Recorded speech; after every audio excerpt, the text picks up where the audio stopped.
Alright, call Haloyim, Yahweh, Bahashem, Yahweh Shai, Bahashem, Kakwadash. Double honors to the elders and apostles of Great Millstone rule all over the flock. Shalom and salutation to you brothers out here pushing the words of truth and sincerity. Shalom to all the argument of Aqua, paying attention, scattered Israelites. Alright, just a quick hit. Going into the information on just what you're dealing with in your daily, everyday life. Right? You know, the Lord has called us from all different walks, which means you're going to have different peculiarities amongst the fold, which means that some brothers is going to be, peculiar in their own right, but still fervent in the spirit, still respectful, still honest and sincere about this truth and this word. And so what we learn is that putting off the old man, every once in a while, that old man could still be enticing. All right, desires of your own heart, you start to creep up. Even as you get older, some of those old desires from when you were younger start to creep up. And that's different for every man. But one thing remains consistent amongst the fold is that you got to constantly fight, constantly endure to stay in the fold and examine yourself to see whether you be the Spirit of the Lord is on you.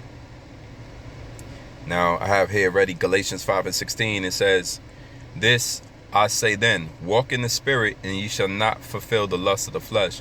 And the lust of the flesh, once again, are all your desires that you wanted, that you see that I could be this in life, I could do that in life. You know, I could make it, I could be excellent at so forth and so on. Jobs, businesses, whatnot. You want fame, you want fortune, you want a hot wife. You want a big house, you want a fat paycheck, you want rims. Any of your desires, large or small, you want several hundred children or 2 children, you know. These are some of the desires that you might want, but you got to understand if you're desiring things that are the lust of the flesh or are you walking in the spirit. You should know the difference between the two. One is a contrast against the other. And the way you're going to be able to perceive that is a carnal mind is enmity with the Most High. If you're being carnal amongst how you're trying to get these things, if you're taking a carnal approach, all right, if you're missing your days and you're missing your work, all right, you haven't been doing as much shows as you possibly can, all right, you're skipping meetups with brothers, you're always constantly busy and too busy for the word.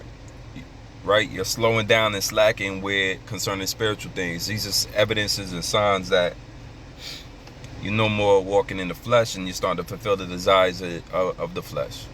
It's like you're no more walking in the spirit. So once again, Galatians 5:16, "Then I say, walk in the spirit, and ye shall not fulfill the lust of the flesh." So continue to remember your desires. Don't forget them, because these are the things that's going to creep back up. And you know more than anybody else. And so you should know where Satan is going to creep back into your life. And it's all right to have objectives on a daily basis. We all got jobs and so forth and so on. Some men got careers, some men, right? But don't be fooled that your fulfillment of the lust of the flesh is going to lead to your salvation. It won't. Galatians 5:25 says, "If we live in the spirit, let us also walk in the spirit." So once again, let the spirit lead you and guide you. In every way possible. All right, you going out tonight, walk in the spirit. You going home, driving home, send up a prayer, do it in the spirit. You know, every move you make, pray about it, and just make sure that you're doing it in the spirit. Once again, if we live in the spirit, let us also walk in the spirit. All right. And that's one way to deny the flesh, is to walk in the spirit continually. James 1:14, "But every man is tempted when he is drawn away of his own lust and enticed." So the temptations come from your own desires. That's why it's important to know what kind of man you are, woman you are, young person you are, so that you know your desires, you know what really makes your heart, what will make your heart content if you had it right now. All right, what is the most fleshly thing you could pray for and ask the Lord for? And then now you know. what your own lusts are and what you're enticed with. So from that moment in time, you understand that the temptations that's going to come to you, that's drawn from those same lusts that you have. You want to be famous, all your temptations are going to be you're going to be tempted of ways to get famous. You want to be rich, you're going to be tempted of different ways to get rich. Scripture says, seek not to be rich, labor not to be rich. All right, just as an eagle has wings, so money grows wings, and so forth and so on. That's just one example. There's multiple examples of different lusts you're gonna have. That's why you have to know, search your soul, and know exactly what it is that you tempted it in, or you're lustful about, or what are your desires. Simply put, what are your desires of things that if the Lord could grant you right now, if you found a lamp with a genie lamp, all right, so-called, hypothetically. And you wasn't in the truth, what would you wish for? That's your own lusts, man. All right, now you go into Romans the 7th chapter. We all know how that goes. That's where Paul says 7:14, for we know that the law is spiritual, but I am carnal, sold under sin. And Paul knew that about his members and his mind, and that sin is dwelling within him and causing him to do things that he didn't necessarily want to do. And you go down to verse 24. This came out when we did our live show on Sunday here at GMS Birmingham.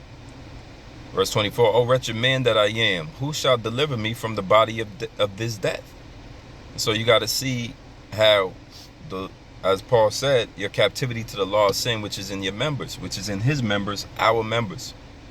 So you got to be concerned, be careful, and be cautious of your lusts and your desires and how that's causing you and influencing you to walk in the flesh and not in the spirit.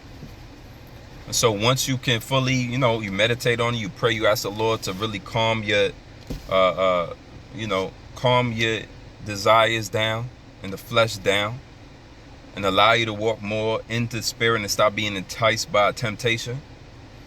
So you can gain and grab some more control over your life. And ultimately, you want to be aligned with the scriptures. You want to do more. You use diligence to make that calling and election sure. You want to do more. All right? You want to contribute more. Charitable acts, uplifting speech, to be an excellent role model in this truth. That's something worth desiring to be, man. And so as you have fleshly, earthly desires and lusts, now you're going to gain spiritual desires that need to be fulfilled. Right? And so once again, but every man is tempted when he is drawn away from his own lust and enticed. Like I was reading in Romans 7:24. O wretched man that I am, who shall deliver me from this body of death? I thank Yahweh through Yahweh Shah our Lord. So then with the mind I myself serve the law of Yahweh, but with the flesh the law of sin. So there's always going to be that clashing between your old self and your new self.